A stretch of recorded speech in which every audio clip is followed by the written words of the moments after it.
So here I'm in Sportcentrum Utrecht. This was in February 2018.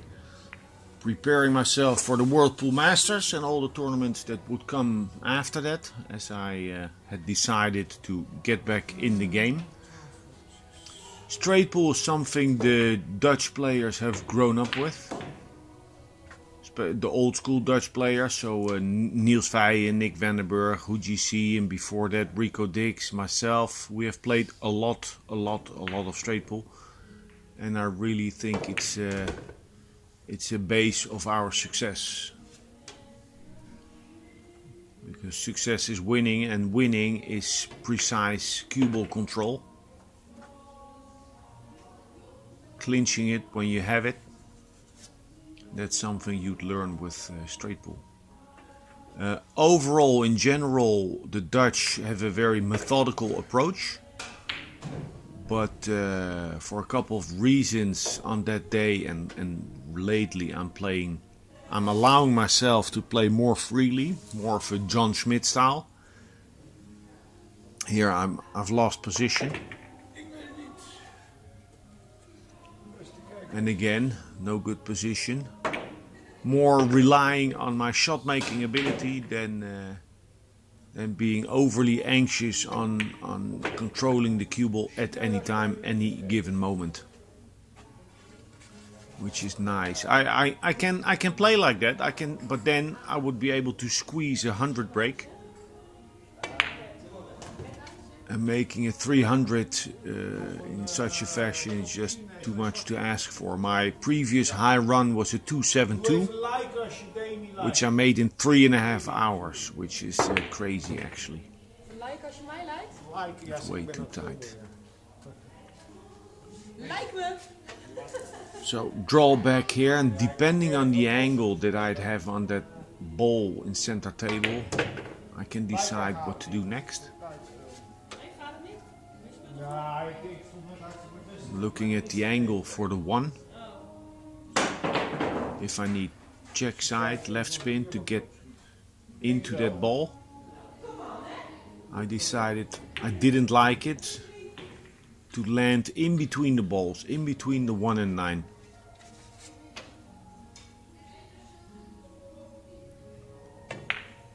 In 8 ball, straight pool, snooker, 1 pocket. If you land in a zone between balls, then you leave yourself choice, which is always a good thing. Now, if I played at the Derby City Classic, where you pay $100 to get 12 tries to score the highest possible run. If I start like this before, this used to be like that. If I'd start like this, like just making the balls, going through the first couple of racks real quick, then I wouldn't believe to be able, being on 60 or 70, to shift back into grind mode to squeeze that 100 plus. In straight pool I've always believed that. Okay, the only shot I have is the 8 or the 12. I can make both, but I'm choosing the easiest shot. Just making sure of the ball. Even though the 12 ball could have been a break shot later on. Straight in on the 14, draw back for the 9. The 9 is beautiful to open the balls up with. I don't know if I read my angle of entry in the stack. Nice top spin to get through that 2 ball.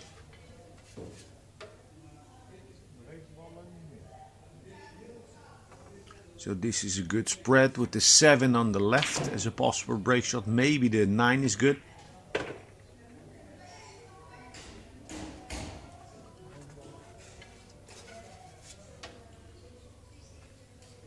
Just making room. I like hitting balls when I'm playing the table. I like to bump into balls, bump them into position. Sometimes it helps. Sometimes I create more trouble for myself than I had from the start. So the end game has actually already started. 7 is the break shot, 15 is the key shot.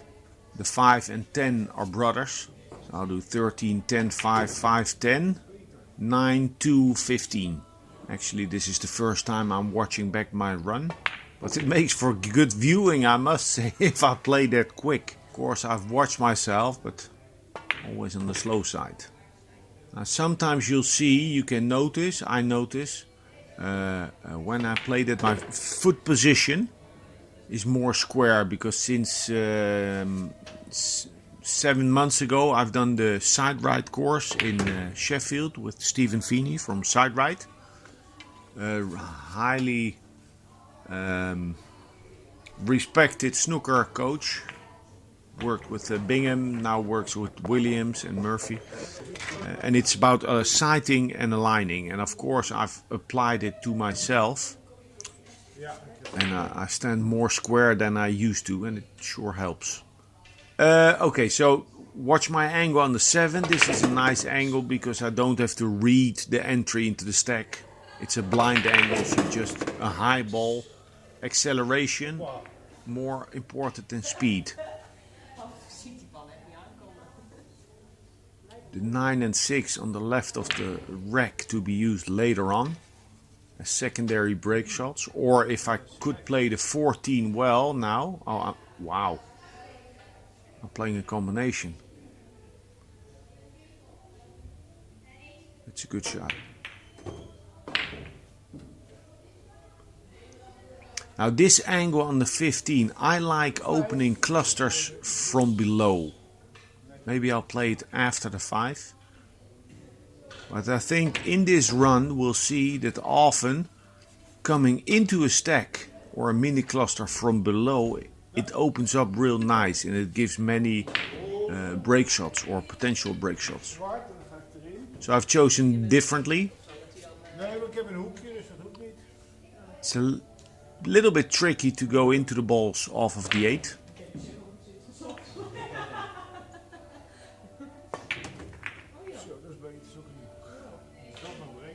So the 9 is a break shot. Taking out that 8 would be nice because it opens up the pocket for the 2. But I decide to wait. You always look for value. Generate as much value with one shot as you can. I could play the 13 now.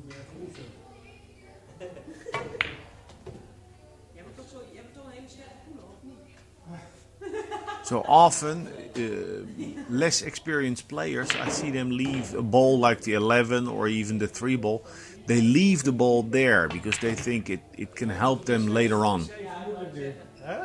Possibly so, but at some point you need to learn, you need to decide to start playing more compact. Try to play the end game on a half table. So the 9 is my break shot. I'm thinking about what my key shot will be. The 1 is good. But now I have to figure out how to get from the 4 to the 2 or from the 4 to the 13.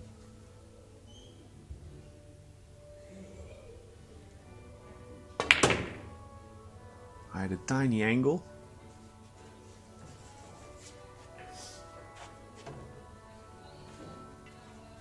If I get straight in on the 13,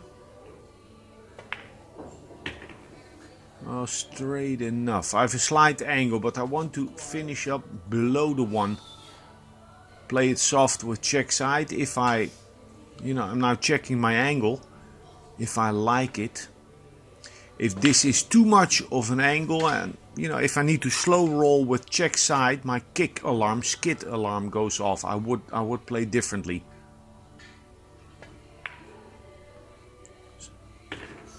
So I played a bad shot, but got away with it. It's a Clash X tables. It plays a lot like Gabriel's. The shelf is pretty deep, so make sure to not hit the ball too hard. Okay, I got to the break ball with a nice angle. This is how I prefer to play my break shots. A lot of angle, no worries about cue ball control, just play topspin.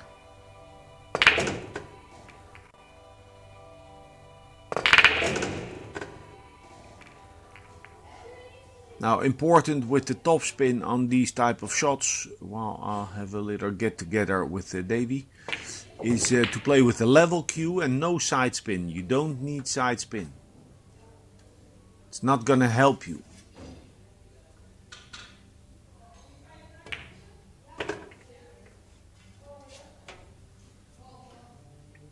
By the way, on that break shot, I think I got lucky.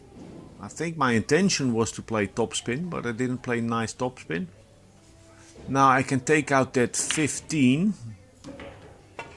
I don't need to go to center table. I could without any risk, because I'm always going to have a shot. 10-8.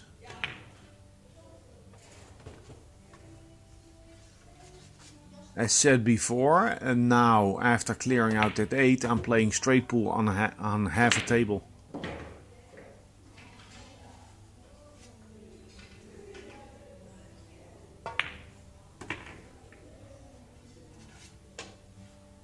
Now the 13-7, I expect they'll be my key shot and pre-key shot. See, normally in match play, I would have looked at that kiss. You know, I would have looked at it, how to go into it, what would have happened. And in this run, I'm relying more on things to go well.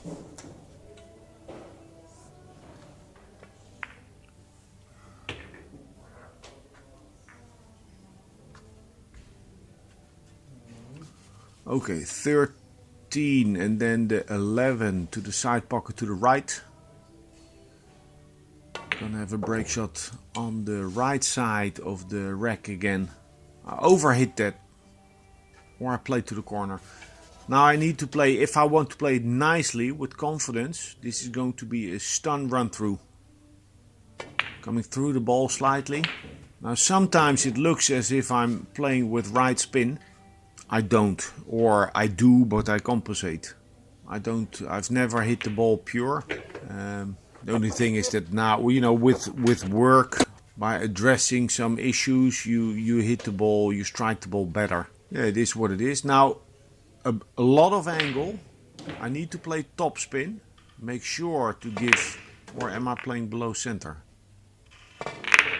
No, this was a top spin. Nicely struck. I didn't warp the ball. Play that warp speed. There's that 14-3 that I would like to hit because they don't look to be lined up. I just pointed at it. They don't look to be lined up to the pocket. Another little issue is the 1-9. Okay, so they are lined up. Now the 11-14 is off. I can roll forward on the 4 with an angle on the 8 to go into the 1. But I'm drawing. Yeah, that's the thing in straight pool. If you're on a run, if you're feeling confident, you're not as paranoid about possible, you know, things that could go wrong. So what I did there was, yeah, makes sense because it worked out fine. The longer you start to look at situations like these, the more negative scenarios you'll see.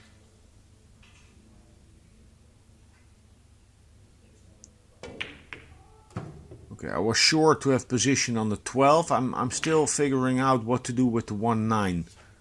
The 2 is a break shot.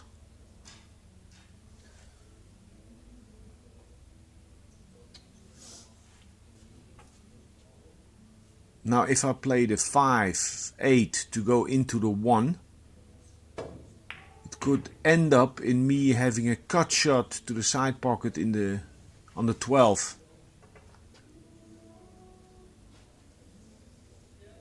Opening up from the 2 ball is safer. more controlled. So that'll lead to the 11 or the 14 or 10, I don't know which one it is, being a break shot.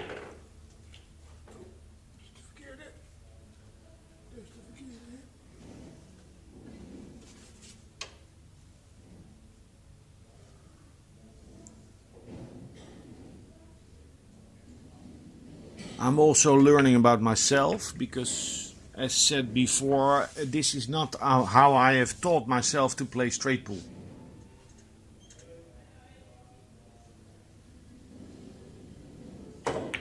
And the problem solving in this rack has been, you know, it has worked out here. A deep side because I mishit the ball. I hit it thick.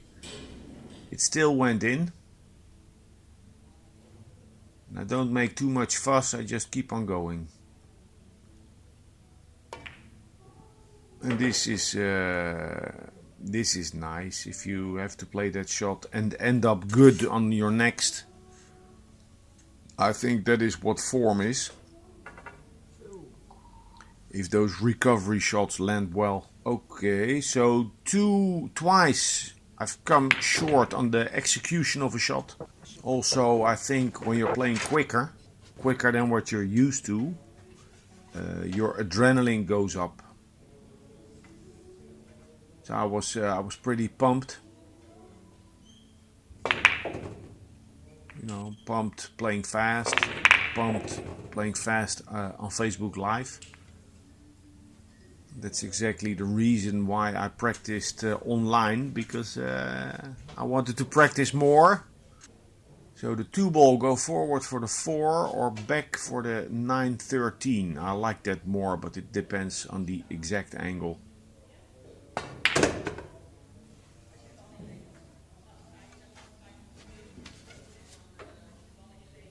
So I didn't have the angle to draw back. Now I can get myself in position for that 9-13. Clearing out some balls before that. I can play the 3, the 4,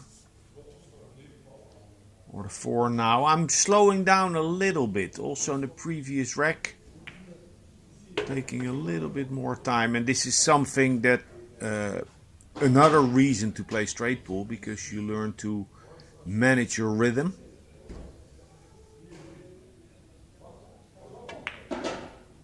Smooth and quick when you can, a little slower and more methodical when you must. Now if I go clear up that 3-ball,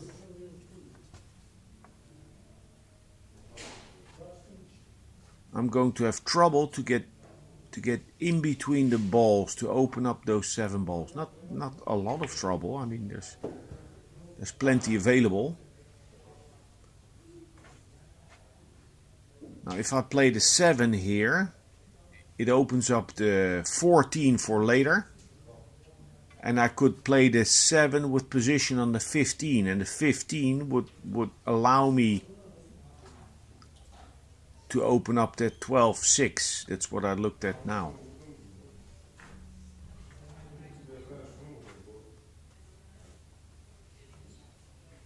From here it looks like I should play 7-15.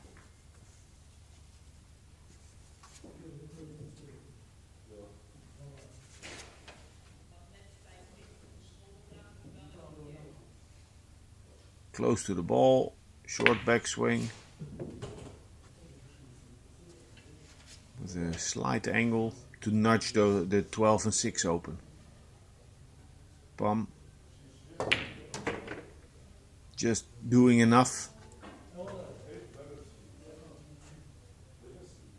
Now that 14 is the best break ball, what it looks like from here. Can play the 3 for the 12 on the side, and hopefully, in hindsight, hopefully I can get to the left of the 13-6 from here.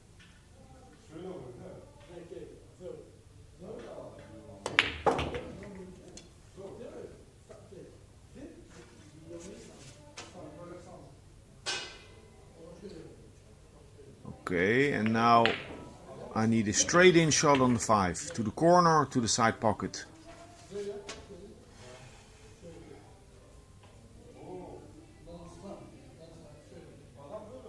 If you watch my foot position there, it was not as square as a snooker player would have him, but a lot more square than I used to have it.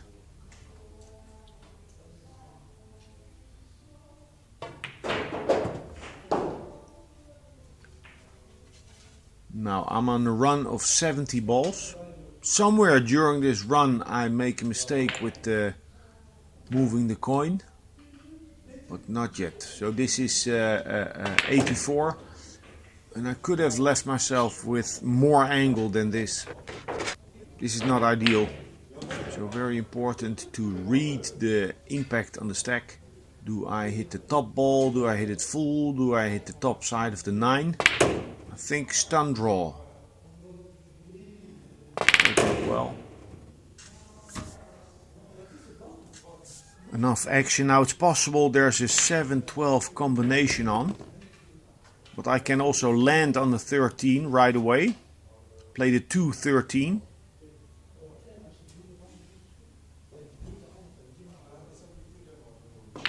Good speed, and this you can play with draw, with a lot of draw, and the draw will keep the cue ball alive after the rail, after hitting the stack.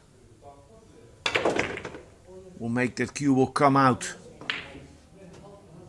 more and easier. So one more shot and then all balls are separated. Now inventorize what my break shot is. Will be the 5. First I'll clear up some more balls.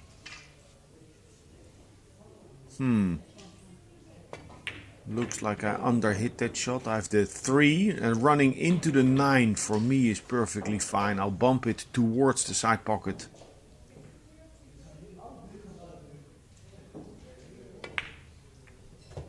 It's not ideally placed. The 11, the 10, the 8.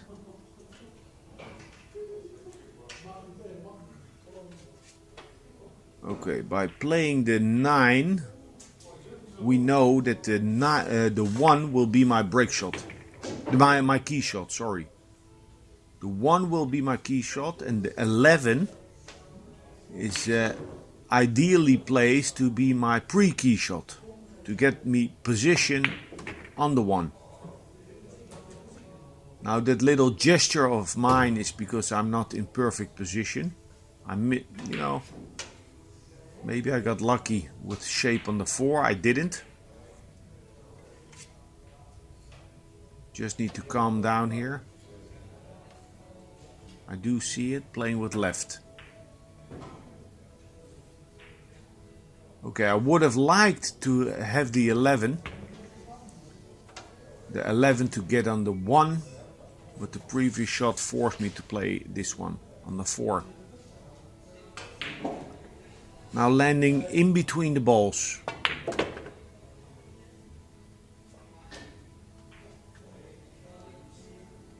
I'm not having ideal position.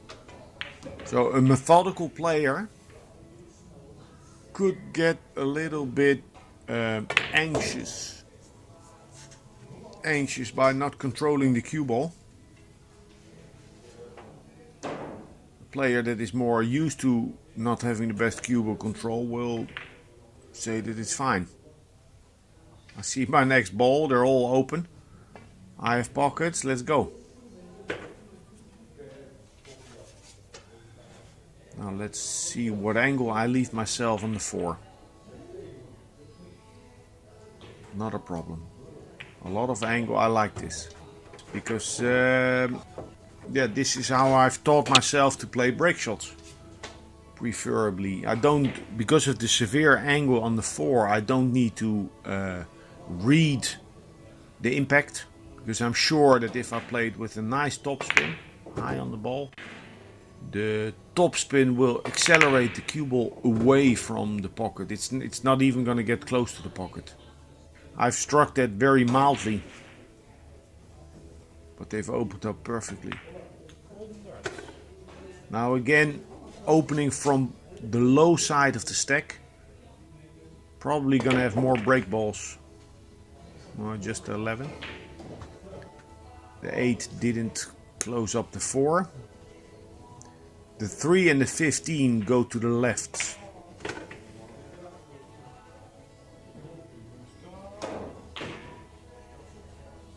Boo, I'm playing so fast. Could have placed that better. Now, I'm playing a very valuable shot. Center table. I'm taking that out. I don't like to take that out. But here I had to. I just used it. And it helps me to keep my rhythm. Now the 3 for position on the 15.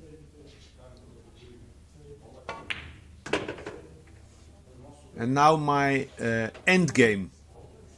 I'm probably gonna summon up my end game after this ball. Depends if, you know, the ball on the left of the cue ball, near the long rail. I need to get that out. The 2 ball could be a key shot, but that other ball, I need to get it out. Maybe right now.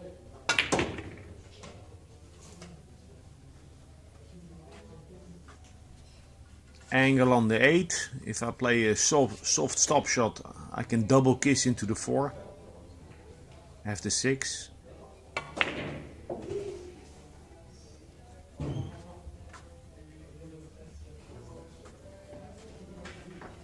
Now I have many options and I'm still figuring out what to play.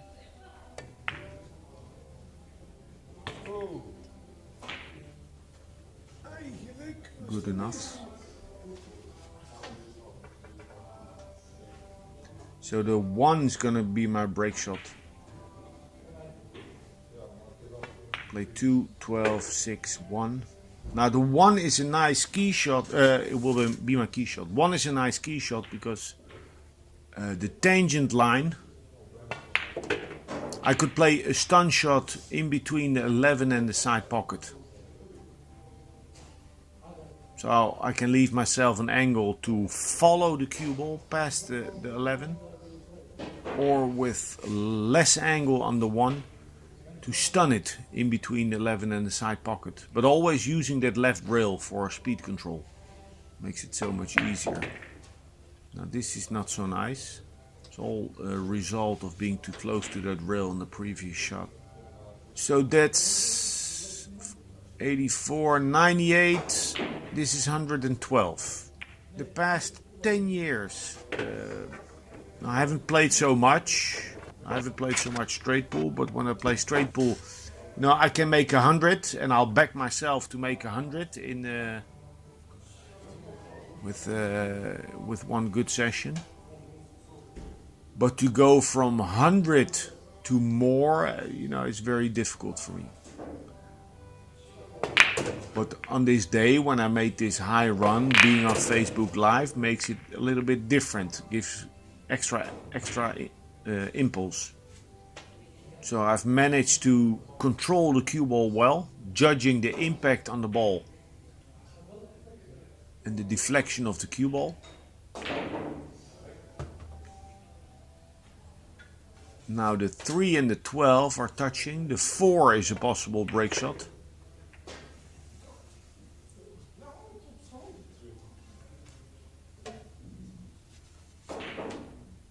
Now the 9 and the 15 below the 6 are still close to each other.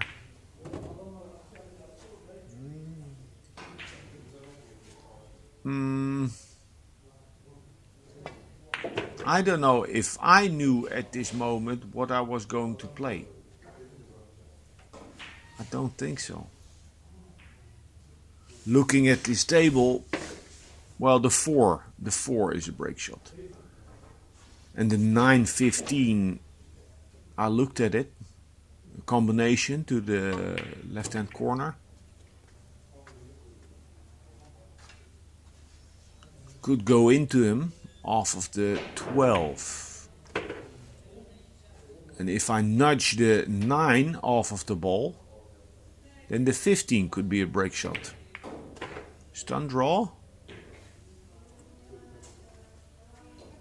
And that little movement was because I was begging for that 9 to come off of the long rail to open up for the side pocket. So 15 is a break shot or the 4. But with 9 and 6 being where they are, it's probably going to be the 15 as a break shot. I can hold for the 6 to the side. But this, I understand why I did that. Because I have more margin on the 6 than on the 9. So, and I had a good angle to get to that 9.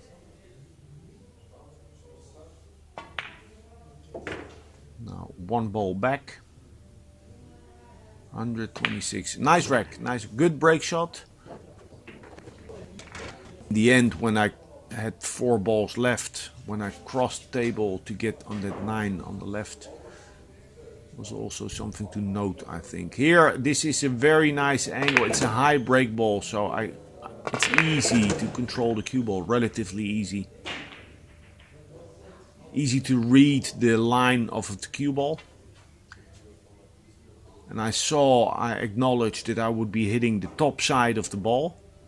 Cue ball deflects back up table, but with a trace of topspin, it arcs back. Now the 7 cuts.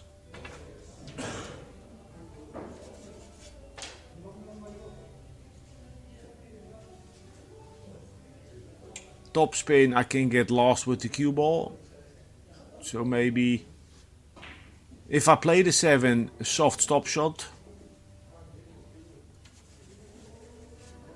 or stun, do not go forward after impacting with the 8. I don't like it, so I go towards the 10-4-2, I think. Oh, I was straight.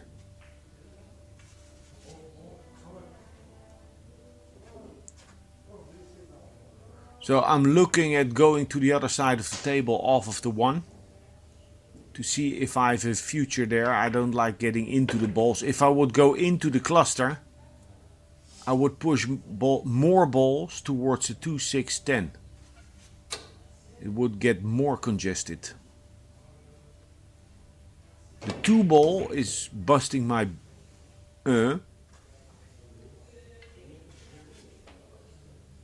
So the 2 ball needs to be taken out. I can land on the 7 or come around for the 6. Because the 6 is tying up the 3 ball. Playing very quick.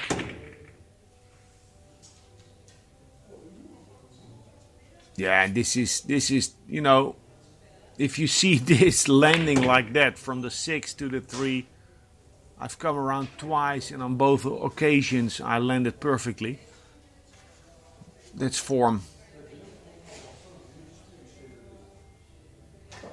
Now I see the 7. The 10 ball will be my break shot. So I'm playing with this angle on the 8. I think I'm playing 8, 9, 14 and then come around or bump into the 14. Because I trust my tangent line. I trust my tip position on stun shots.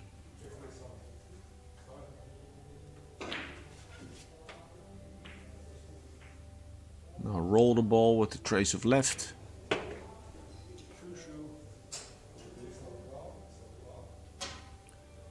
Overrun the mark. I think I'm gonna power this ball. I need to play it with left spin to cheat the ball to keep that cue ball alive. Also glance off of the 4. That looked easier than it was. Actually, when I make a stroke like that, I think of Niels Veijen, because he hits those balls so well. Forcing an angle when there's little, because you have to play that with a lot of speed and also with sight to cheat the ball. Not the pocket, but the ball. I like this angle. I would think this is enough angle to play with a high ball full speed. But I did look at the angle of entry, at the impact on the stack. And I misread it actually. I misread it because that cue ball sprinted away of the stack. Or actually I remember I thought I was safe because I thought the cue ball would be coming back up table, and then I thought playing it with a little bit of draw to speed up and go up table and back down again, that I would be safe, but I came real close to scratching. But then I thought about Thorsten Homan against me in the semi-final straight pool in 2005, where he did that on his first break shot and then went on to run 125 and out. So it's not a problem to sometimes look like you were lucky, as long as you take double care to use that luck.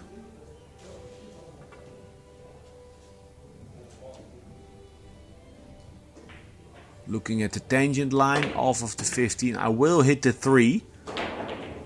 And the 3 will hit the 9, will hit the 2. I'm not gonna get so much opening after this shot.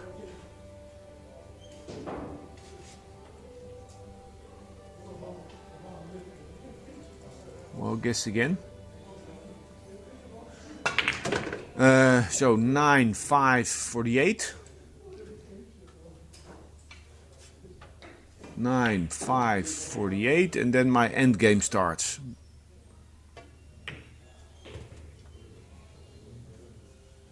Making sure I want to land high on the 8 to get to the 2. Because already in this run, you know, I'm already happy because, I've gone past the 120 mark, which I have had trouble with so often. Once I was getting to 140, 150, I told, you know, stop the whining, just play. Now the 3 and 7 are sitting together nicely. I'm just clearing up the balls, giving myself options, and again here landing in between the balls.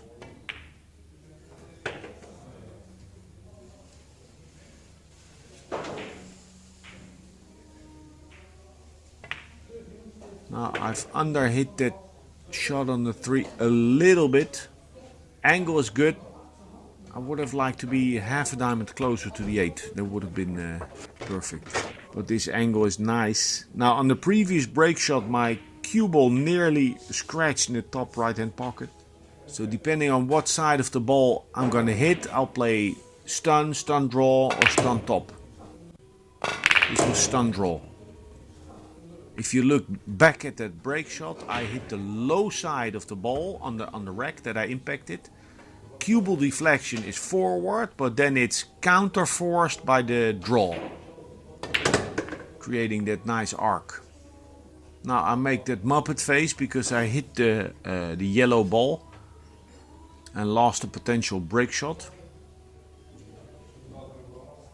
Now the 5, the 10 are perfectly fine to play as break shots.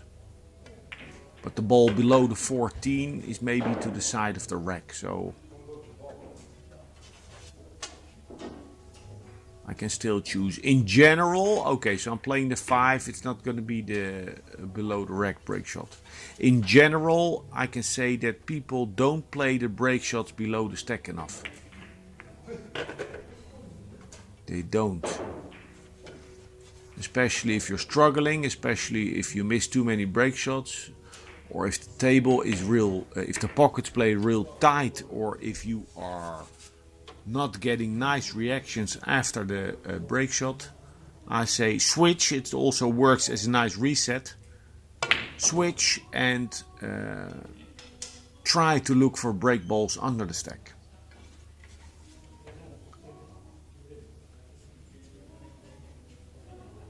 Now a lot of angle on the 4 because I wanted to play 4 and then the yellow ball, straight in on the yellow ball. Now this is too much angle to hold. A little bit tricky. So by going in between the balls, there, I have more margin. Could also go in between or below the 14 and still have a shot. Playing in this fashion, I would never have snookered myself. Or never. Never say never, and sometimes say sometimes. Meanwhile, a little bit of problem solving needed at the end of the rack, but overall a good out. So here I have a very nice break shot, perfect angle. Easy to read the impact on that head ball. Looks like the tangent line shows me a direct hit, full hit, so I'll play stun draw.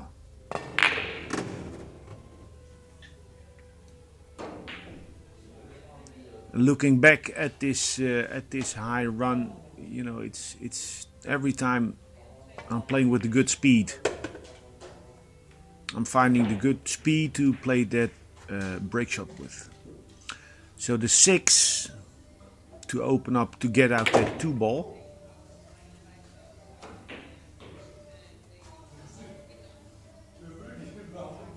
Three ball needs to be taken out to open up for the 8-10, but I can go into the 8-10 now. But the 10 is a nice break shot, so I wouldn't like to hit it. So 10 as a break. Now the 2 and the 7 are 2 balls I want to take out. I can stun to the long rail for the 8 or 15 to the side pocket. Or go to the 7 now.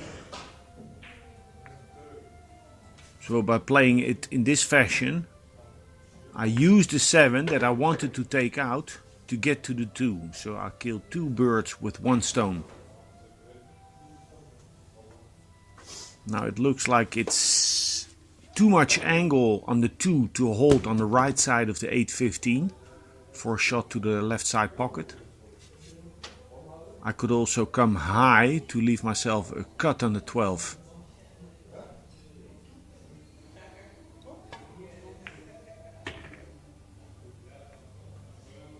Anxious there, didn't want to run too hard into the 10. Now center table for the 9-1.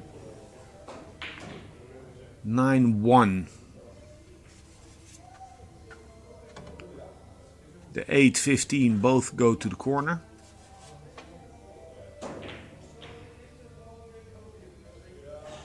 So I don't need to take this ball to the side pocket. I don't need to, I can.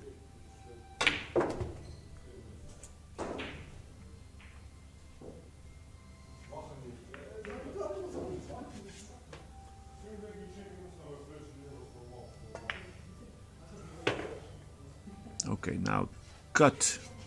Oh, I'm taking the 8 as a break shot. So keeping it very compact.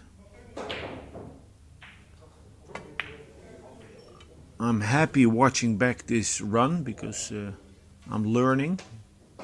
I'm learning to see what works for me and what not. And I play quick and sometimes my position isn't 100%, so I'm running into balls. And a high break ball here.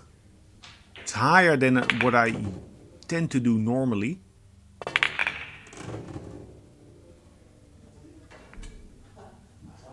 So immediately an angle on the 13 to go into the balls.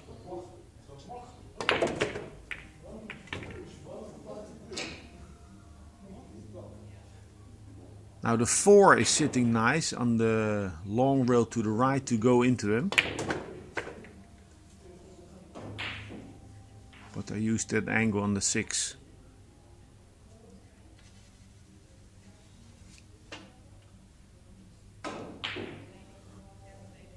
I want to go into that little cluster. Okay, so that's a poor shot. I should have been warned because a couple of times I went into them. A little bit of frustration there. And more, for me it would be more frustration because of the wrong shot selection than the wrong execution.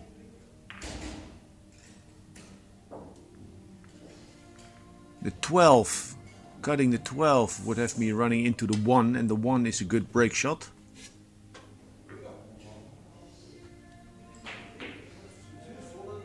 So I'm saving the 1 by not playing the 12.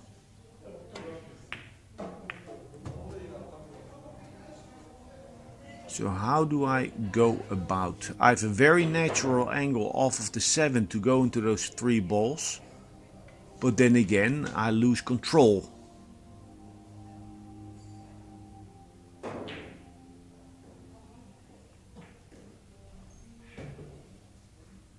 If I don't go into them, I have a nice puzzle to solve.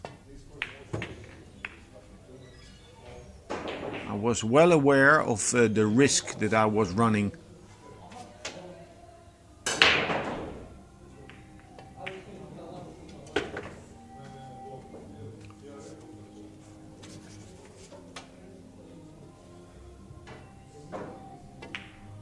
Now the 1 or the ball next to it will be my break shot.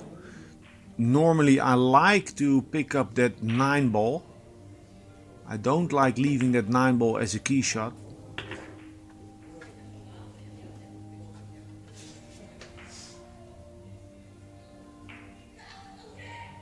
I can go forward for the 3. Or I can draw to come up table for the 9.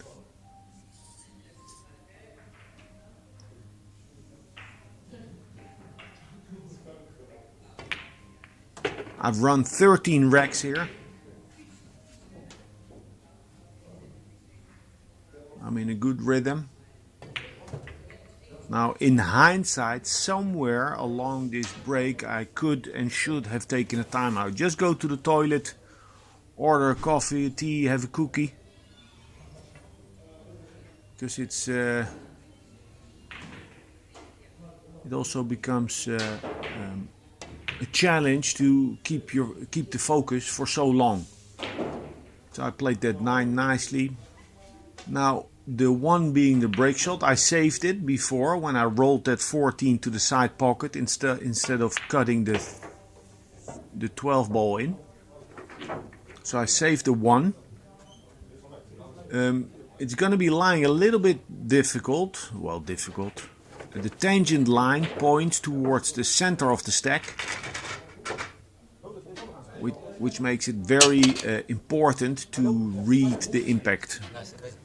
How will that cue ball deflect off of the 1 into the stack? But I'm close. I'm about 2 diamonds away from the ball, so that's nice.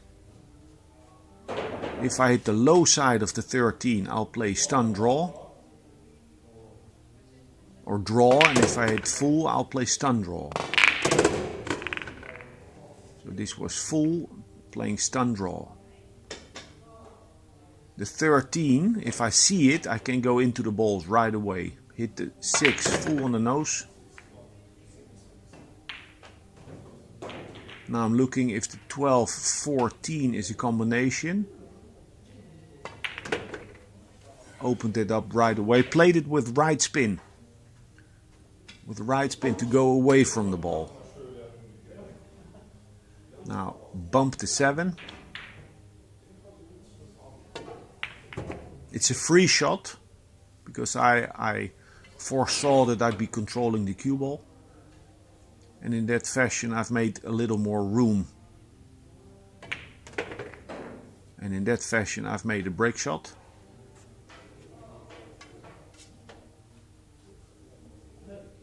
Was aware that I'd only have this cut shot after. So the problem's almost solved. The 10-5, little bit congested. Now I can draw off of the 4 towards the 10. I'd be a dead favorite to have a shot after that.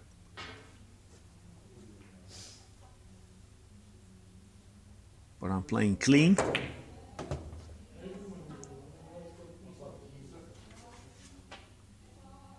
I can draw for the 8, but I leave it myself for the 4. So 4, 7, and then depending on the exact angle on the 7, I can decide what to do next.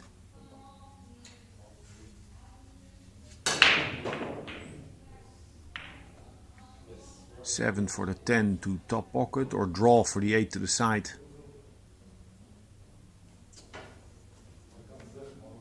I see the 5, can draw into the 10.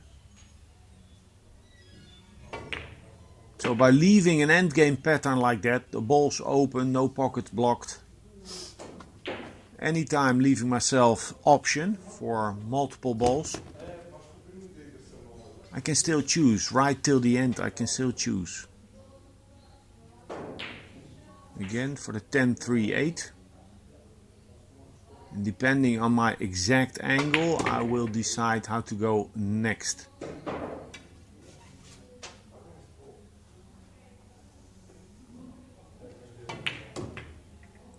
If I see myself play like this,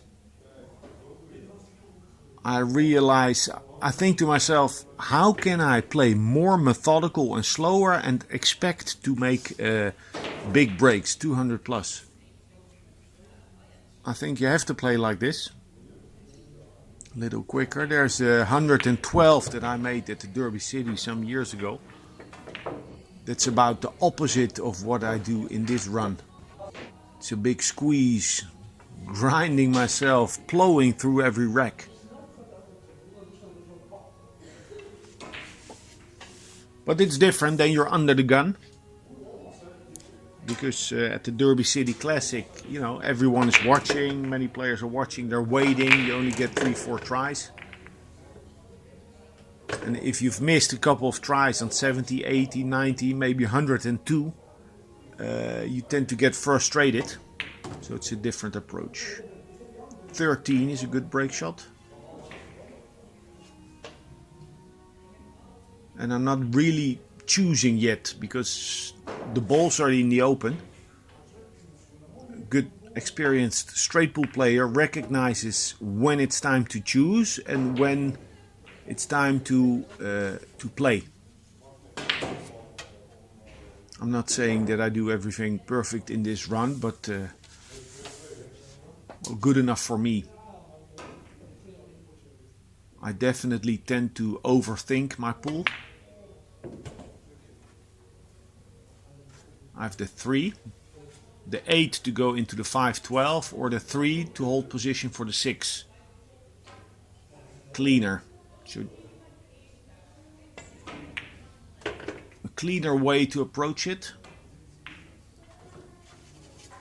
An angle on the 6 to go into the 5-12 or go forward, go to the 9. But I'm going into the 5-12.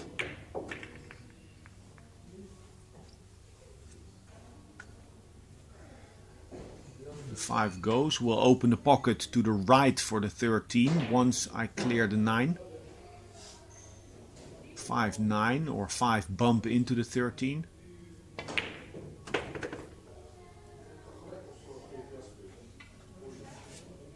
Angle to come around.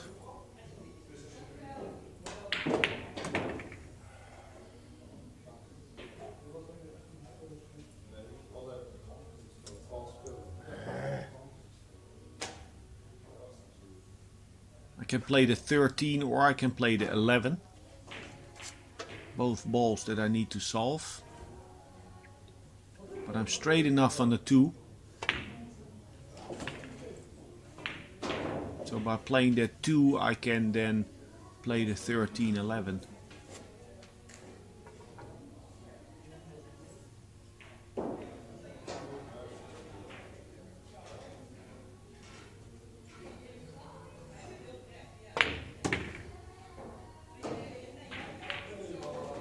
I have to take the 11, even though I have a lot of angle.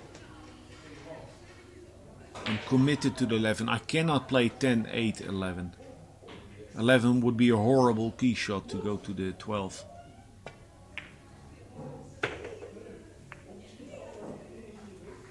Nice little nudge. I don't know actually if I played to go there or if I tried to come around.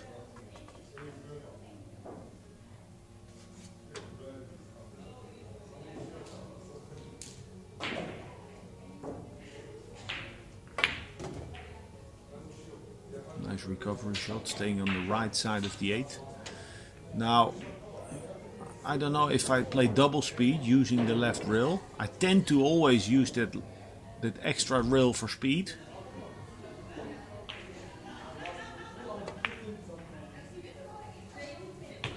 And I broke down slightly understroke on the delivery of that 8-ball. It was an in-between angle. I could have punched to the long rail, but I'm still good. I can reach it. I have a little angle.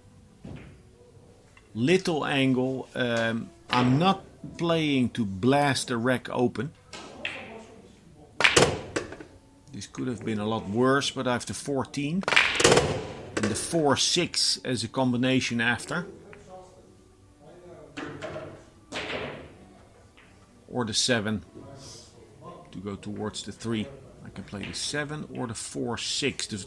I have a slight angle on the 4, that's why it's not... That cue ball would move. If I can hold it for the 3, I'll like to play it.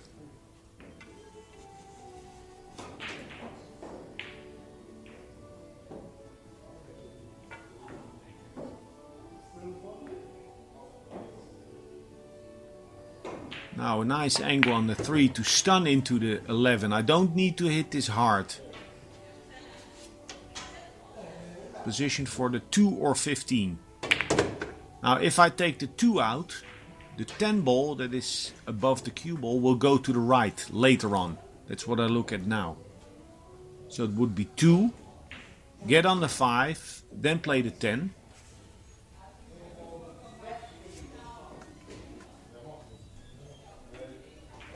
Why did I play that? Probably because I didn't like the 2-5. I have an option here on the 5-4.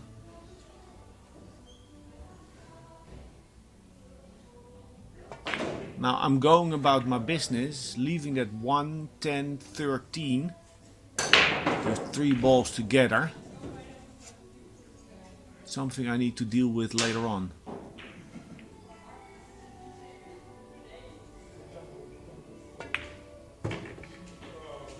Don't know what I played for there. Well, if the 9 goes, I'm good. With a slight angle to go into the balls, perhaps. And if that 13 goes to the right, then I'm good.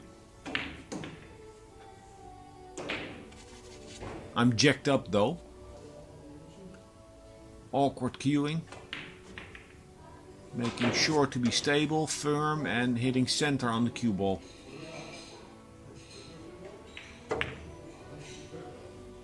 In the heart of the pocket. Can play that longer shot, that striped ball on the spot.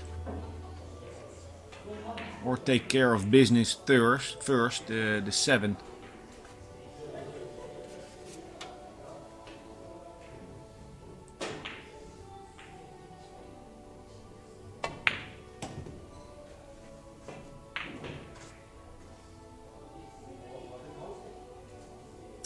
It's tight. Now if that 1 ball is a nice break shot, that would be best. And I think that's what I've decided to play. 7, 5, 12 or 13. And then the 10.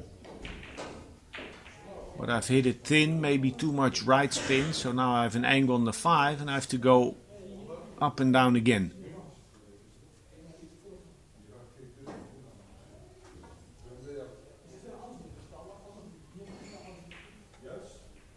Now somewhere in the run I haven't kept track, I make an error, I move the coin twice, I think.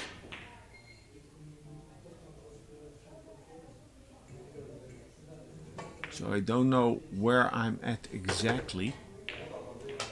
But I'm working hard to keep the break alive. Working hard, trying to be disciplined and not panic. That's a big thing in straight pool. Don't panic. This is well controllable, the 10. Play it with stun, let it come up.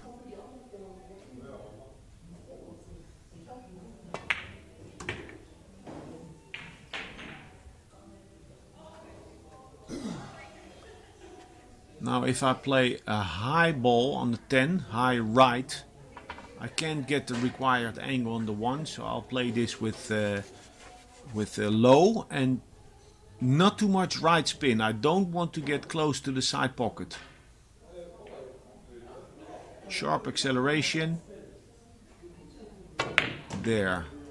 So I did come close to, well, I came awfully close to the side pocket. So even less side spin, that's always difficult. Because that cue ball is even going to pick up a little bit of right spin just by contacting that object ball. They call it friction-induced throw, or English. So a little blood test here on the break shot. Cue ball close to the long rail. Now, with these kinds of angles on the break shot, it's all about acceleration and topspin, giving a nice spin to the ball, which is even harder being so close to the rail. So it's not about speed, it's about spin. And you could tell there that there was a lot of juice on the ball.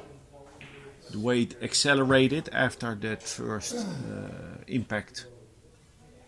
The combination 13-3 is on, but to the left. So I have to cut the 14 in.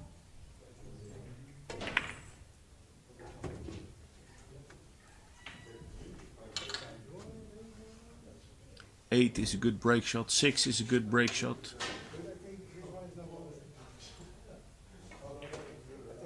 I'm trying to play myself in position to get to that 13-3. Now first bump is 9 and 15.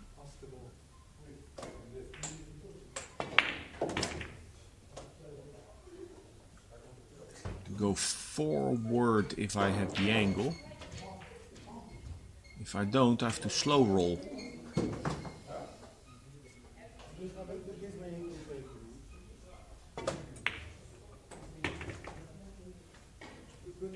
Using the whole pocket there. 13-3 is on. After this my end game already starts, and it's because I'm playing aggressive straight pull. Little bit wild, but I give myself many open tables. So the end game starts early. The only trouble here is the 8-11, 11-8. 9 is a possible break shot. If I decide to play the 9, with the 12 being a perfect key shot, I make life easy for myself with that 11-8. I can play the 6, bump the 11, I can do whatever I want. I can hold here or come around for the 8.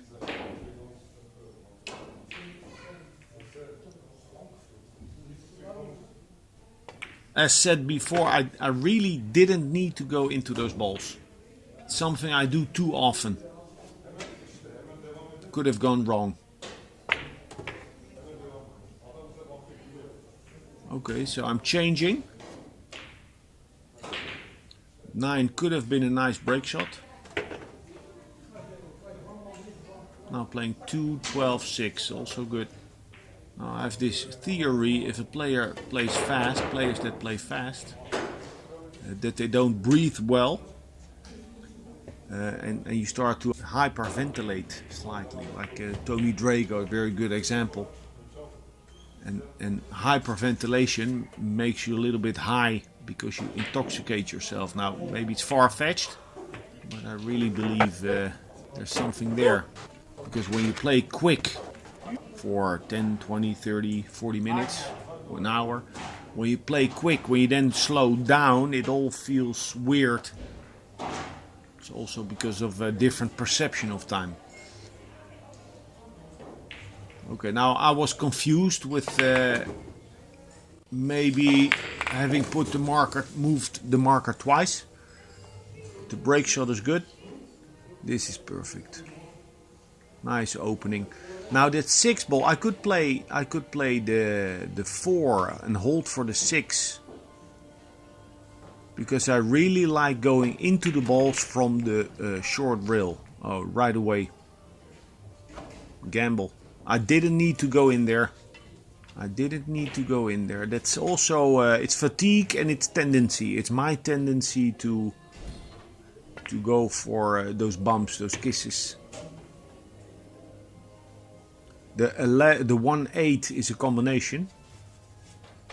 Now this 9 I could hold for a cut shot on a 2. I don't think I can draw back for the 12 to the same pocket. Oh, I could. For the 13 or the 10.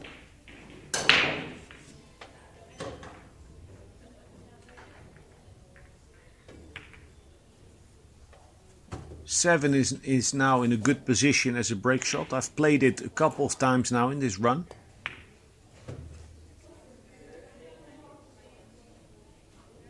And I need to take that 12 out to open the pocket for the 5, unless there's a 5-14 combination. 12-6.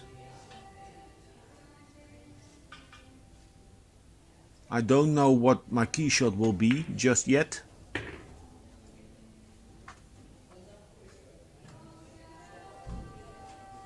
I looked at my 7 ball as a break shot if I like it.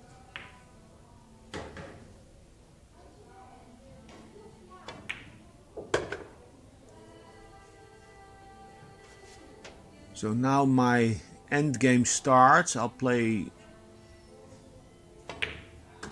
Oh, okay, I've decided the 2 ball will be my key shot. This is very dangerous what I do. All of a sudden I go very fast. Anytime you see a straight pool player speed up or slow down significantly, it's likely that a mistake is due.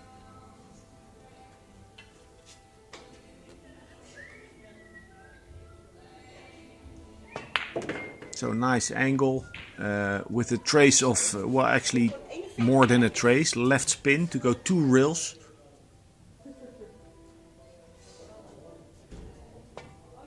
Hit that ball thick, but this is good. Nice and close to the ball. So if I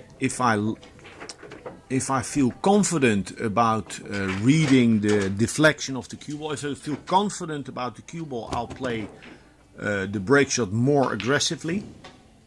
If I don't feel confident, I'll play it with a medium hard speed, medium plus, to do enough and control the cue ball. Now I'm hitting the head ball, and anytime you hit the head ball you get a good spread. So actually this break shot I've hit it conservatively.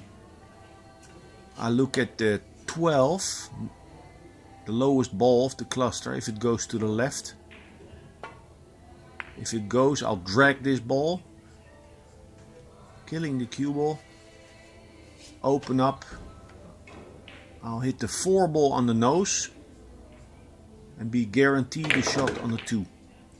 Risky business. Risky business. I could have died there. I did more than was needed.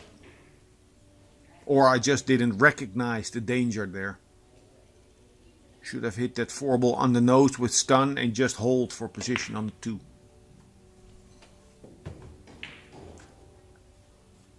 It's not easy to keep a clear head, and that's a reason to practice straight pool for. Keep a clear head, rack after rack after rack.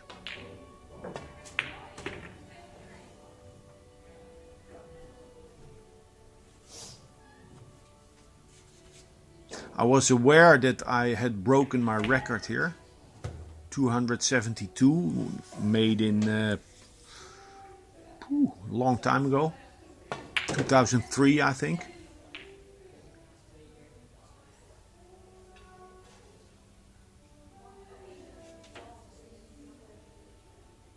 Now the 6 will be a break shot.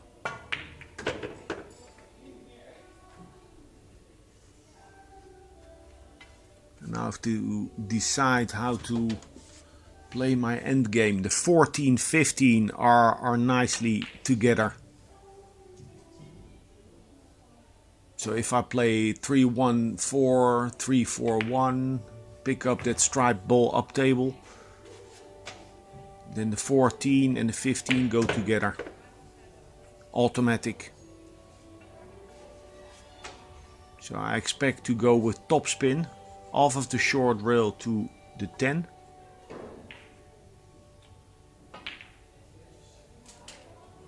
I have a slight angle, that's why I look at alternatives.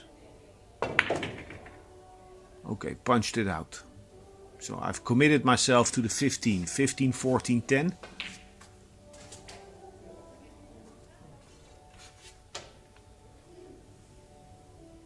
Need to play this well. there you could see one could tell that I addressed the ball with the right spin. I try not to, but I just do. And probably when I get tired or when I'm playing freely, I'll do it more than, you know, at the beginning of the day. A lot of angle. This is approximately the break shot that I missed in 2000 against Oliver Ortman in the final of the European Championship straight pool. But that was then and this is now, and there's no Ortman, there's no final. A lot of warm-up strokes. Played that nice, played that nice. Sometimes when you get anxious, you know, a player could overpower that stroke, played full force, all or nothing. But I took extra warm-up strokes and held back the speed of the shot. Played it with good topspin. I want to see the 15. Low right.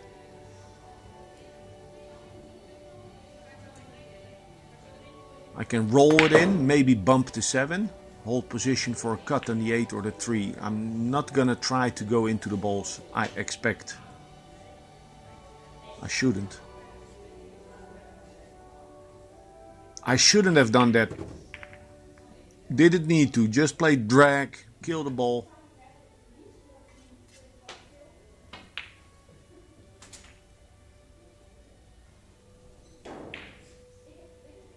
So now everything is open. Don't go into him off of the 3. Go to the left of the 12-5.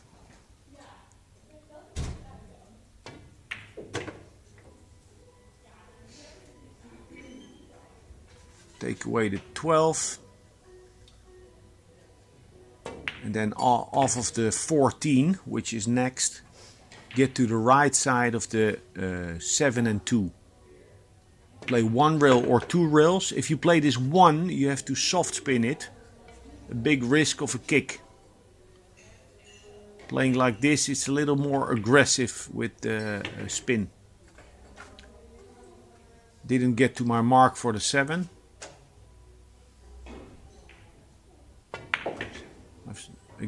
I've come up short.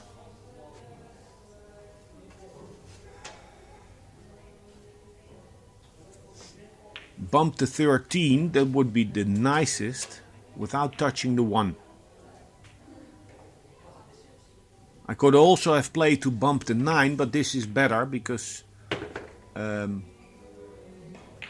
well, it gives me more margin on the 13 later on.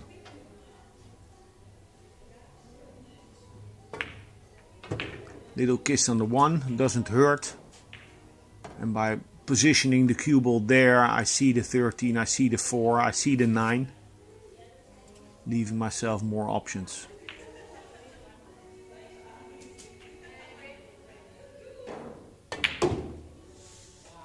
"13, 2 balls back, stun draw, short backswing, nice rack." I still don't look like missing. I don't know exactly, but it's gonna come soon. Unfortunately, looking at myself here, it looks like I could make a 400, but you know, you're only gonna make a 400.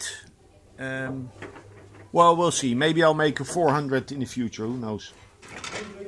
But I need to make a couple of 200s like this, in this manner. John Schmidt style. More fluent. Not too methodical, not too cerebral. Here and there, you know, some problem solving. Taking some more time, but mainly rhythm and confidence. And trusting that things will go well.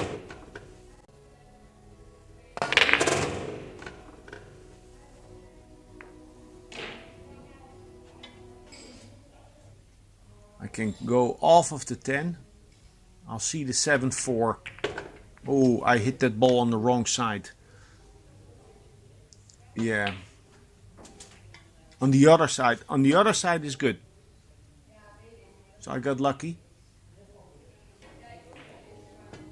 Could have gotten stuck in the stack.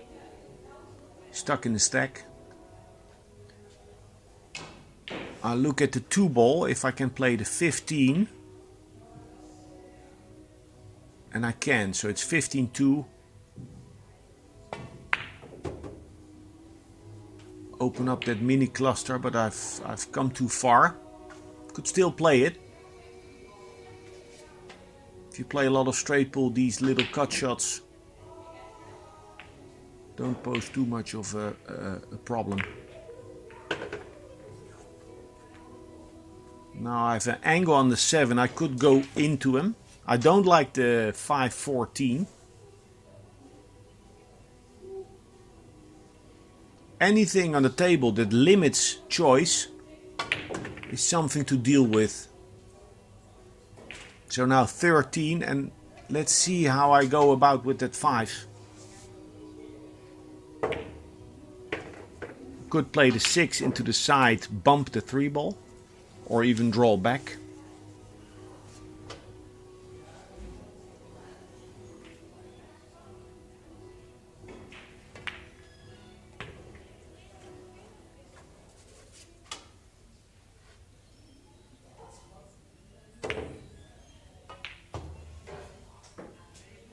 So now I really need to figure out what to do with that 5.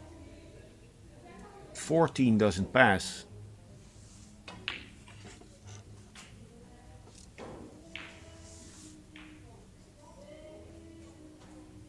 If I can play the 5 and go behind the 14, there's no problem whatsoever. If I will hit that 14, I'm gonna play it with right spin to go 3 rails and out.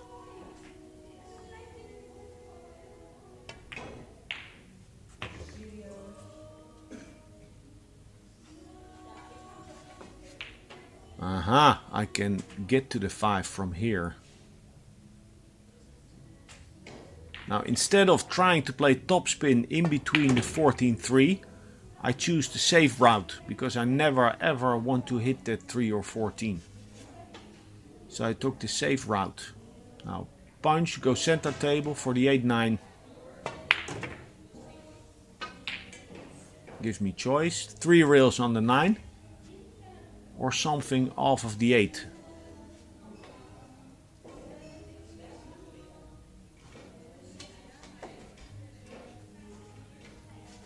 I don't like my angle on the 8. It's a slight angle.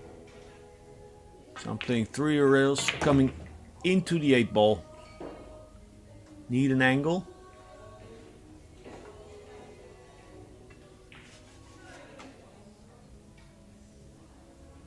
Don't waste any time there, but this is not an easy shot. I have to strike it well. Struck it well, nice angle. Now I'm confused again.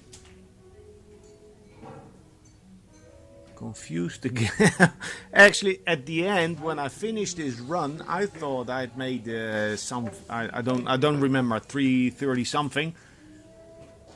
And it turned out to be only a 307. Now Double Dave said that if you play straight pull penalty, the scratch doesn't count because I've made 308 and then scratched. We'll see, we'll see. What I've marked here is 10, 20, 1, 2, 3, 4 racks, 24 racks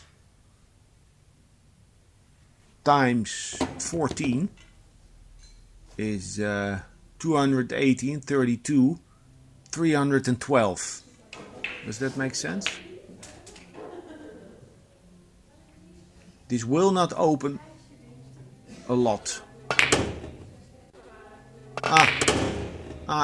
It was already time to miss. So that was, I think it was, you know, fatigue. You're due to get fatigued at some point. So if I make sure to keep on practicing like this, high energy, not too deliberate, I should make more 200s, and making 200s that will give me a bigger chance to make 300s more often.